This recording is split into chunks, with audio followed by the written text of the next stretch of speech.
அவரவர்கள் அம்மா அப்பாவை மனதில் எண்ணி மிகவும் சக்தி வாய்ந்த சப்தரிஷிகளின் அருள் சக்தி கோலமா மகரிஷி அவரில் வளர்த்த இச்சக்தி நம் முன் வளர்ந்திருப்பதை நாம் கவர்ந்து நம்மில் இணைத்து அந்த தத்துவ மகரிஷி உலக இயல்களை எவ்வாறு கண்டுணர்ந்தாரோ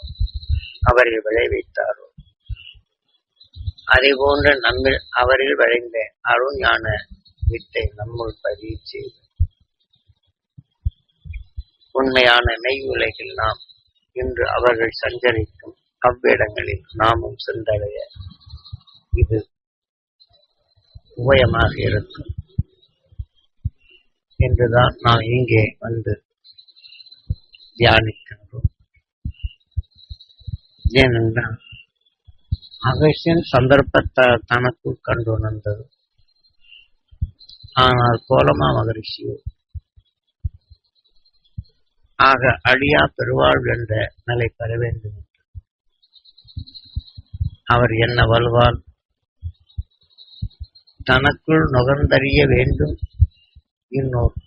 சரீரம் வேண்டியதில்லை என்ற வலுவான எண்ணத்தை அவர் கொண்டு என்றும் அந்த சப்த ரிஷிகளுடன் நாம் இணைந்திடல் வேண்டும் என்ற தன் எல்லையை வகுத்து அவர் தன் வாழ்க்கையை வரும் இத்தீமைகளை அகற்றி ஞானிகளின் உணர்வை தனக்கு வளர்த்து அவர் பின்வலகம் சென்றார். மிக குறுகிய காலங்களிலே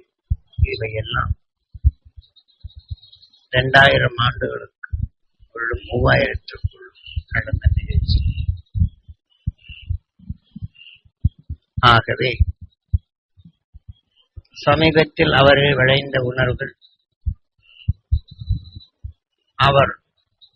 எங்கெங்கு தவம் இருந்தாரோ அந்த அலையின் தன்னை இங்கே பண்ணது